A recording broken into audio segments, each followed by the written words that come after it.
एक बार एक व्यापारी था जिसका व्यापार बहुत ही खराब हालत में चल रहा था। यहाँ तक कि उसने अपने व्यापार को बंद करने की ठान ली। उधर उसकी पत्नी भी उसे छोड़कर अपने मायके चली गई थी। उसकी खराब हालत होने के कारण उसके व्यापार के सहयोगी भी उसका साथ छोड़कर चले गए। व्यापार में उसने अपना मकान भी बेच दिया था। वह बेघर हो गया। व्यापार के बंद हो जाने से वह मानसिक पीड़ा से परेशान होने लगा। एक दिन वह दूसरे शहर के लिए निकल गया। रास्ते में सोच रहा कि अब क्या करूं, सन्यासी बन जाऊं या कहीं नौकरी कर लूं। शाम हो गई थी, भूख भी लग गई थी। रात गुजारने के लिए ठिकाना भी नहीं मिल रहा था। अंधेरे में वह रास्ते पर जा रहा था। इतने में उसे एक आदमी दीवार को तोड़ता हुआ नजर आया तो उसने उस आदमी से कहा कि मुझे आपसे थोड़ी सी मदद चाहिए। मुझे एक रात गुजारनी है, मुझे अपने घर में सोने दो। वह आदमी बोला, पागल हो क्या? यह मेरा घर नहीं है, मैं तो यहाँ चोरी करने आया हूँ। लेकिन वह चोर उसे अपने घर ले गया। चोर अच्छे दिल का निकला। वह एक रात रुकने के लिए बोला था, लेकिन एक सप्ताह गुजर गया। रात को रोज चोर चोरी करने के लिए जाता और व्यापारी से एक बात बोलकर जाता कि आराम से सोना, लेकिन सोने से पहले ऊपर वाले का नाम जरूर लेना। रोज चोर चोरी करके आता तो व्यापारी उससे पूछता कि आज क्या हाथ लगा। चोर का उत्तर यही होता कि कुछ नहीं, लेकिन कल जरूर कुछ अच्छा लगेगा। व्यापारी का पहला गुरु यही चोर ही था, जिसने सिखाया कि कुछ भी हो जाए लेकिन कभी हार नहीं माननी चाहिए, हमेशा पॉजिटिव सोच रखनी चाहिए। एक सप्ताह के बाद व्यापारी वहाँ से आगे चल दिया। आगे जाकर दोपहर में वह नदी के किनारे एक पेड़ की छाया में बैठ गया।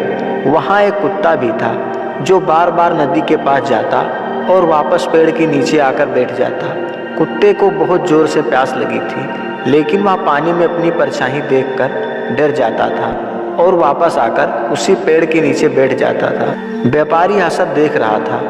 एक बार कुत्ते ने हिम्मत करके नदी में छलांग मार दी और वह अपनी प्यास बुझाकर वहाँ से चला गया। व्यापारी का दूसरा गुरु यह कुत्ता ही था, जिसने सिखाया कि सफलता पाने के लिए अधिक ऊर्जा लगाकर छलांग मारने की ज़रूरत होती है। हम जब तक अपने काम को शुरू करने से डरेंगे तब तक हम डरते ही रहेंगे, लेकिन एक बार उसमें कूदकर उस काम को शुरू कर देंगे तो वह काम को हम आसानी से कर ले जाएंगे। यह सब सोचकर बिजनेसमैन आगे चल दिया।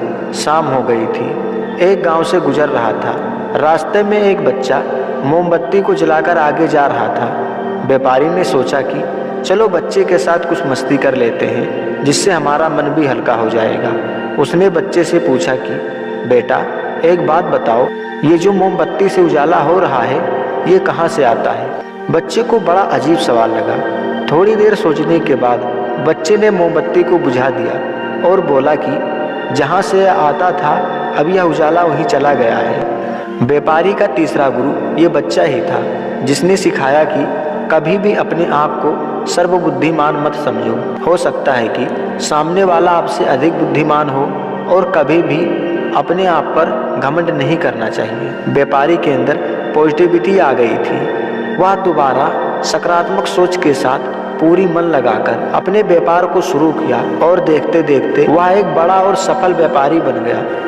तो दोस्तों, हमने यह कहानी से यह सीखा कि हमारे हालात चाहे जैसे हों, हमें अपने आप को उसमें संभाल के रखना है। हमें अपने काम के प्रति पूरी मन, ईमानदारी और पॉजिटिव सोच के साथ पर उसको करना है। दोस्तों, यह ज़िंदगी बड़ी उलझी हुई है। हमें पल पल इसमें सीखने की ज़रूरत है और अपने जीवन को सुगम व आसान बनाने की ज़रूरत है। तो हम आपको जीवन को सुखी और आसान बनाने के लिए ऐसी ही कहानी लेकर आते रहते हैं। तो अगर यह वीडियो थोड़ी सी भी पसंद आई हो तो प्लीज़ चैनल को सब्सक्राइब कर लीजिए। तो हम मिलते हैं अगली वीडियो में। तब तक के लिए हमें इजाज़त दीजिए।